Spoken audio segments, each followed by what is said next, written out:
నమస్తే గుమ్మతి సరదా ముచ్చట్లకి స్వాగతం. జనరల్‌గా చాలా మందిలో ఏం కన్‌ఫ్యూజన్ ఉంటుందంటే, ఏ దేవుడికి మొక్కాలి అనే సందేహం చాలా మందిలో ఉంటుందన్నమాట.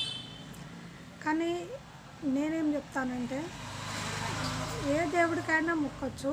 మన జాతకంలో, మన జాతక చక్రంలో ఏ దేవుడికి మొక్కితే మంచి జరుగుతుంది అనే దాని మీద పండితులు చెప్తా ఉంటారు. వాళ్ళని అనుసరించి వాళ్ళని అడిగి ఆ దేవుడిని ఫాలో అయితే సరిపోతుంది.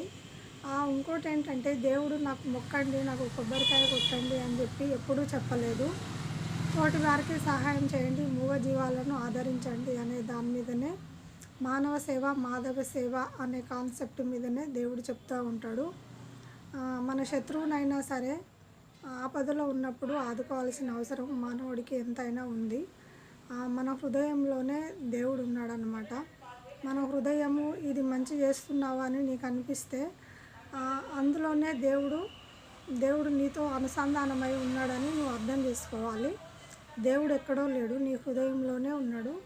కాకపోతే నువ్వేం చేయాలంటే, అటు ఆరోగ్యరీత్యా సైంటిఫిక్ రీజన్గా ఇటు దేవుణ్ణి నమ్మే స్థితిలో నువ్వు ఉంటున్నావు కాబట్టి ఏం చేయాలంటే, మెడిటేషన్ రూపంలో దేవుణ్ణి తలుచుకొని రోజు నీకు ఎంత ఏజ్ అయితే ఉంటుందో, అంటే ఫర్ ఎగ్జాంపుల్ ఒక 50 ఇయర్స్ ఏజ్ నీకు ఉందనుకో, 50 మినిట్స్ మెడిటేషన్ చేయాలన్నమాట.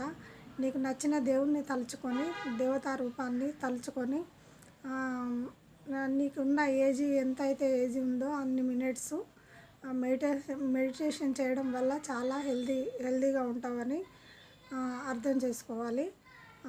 దేహమే దేవాలయం అన్నమాట.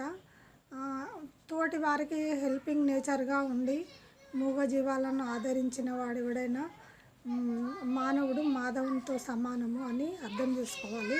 దేవుడు ఎక్కడో లేడు, నీ హృదయంలోనే ఉన్నాడు. Thank you for watching.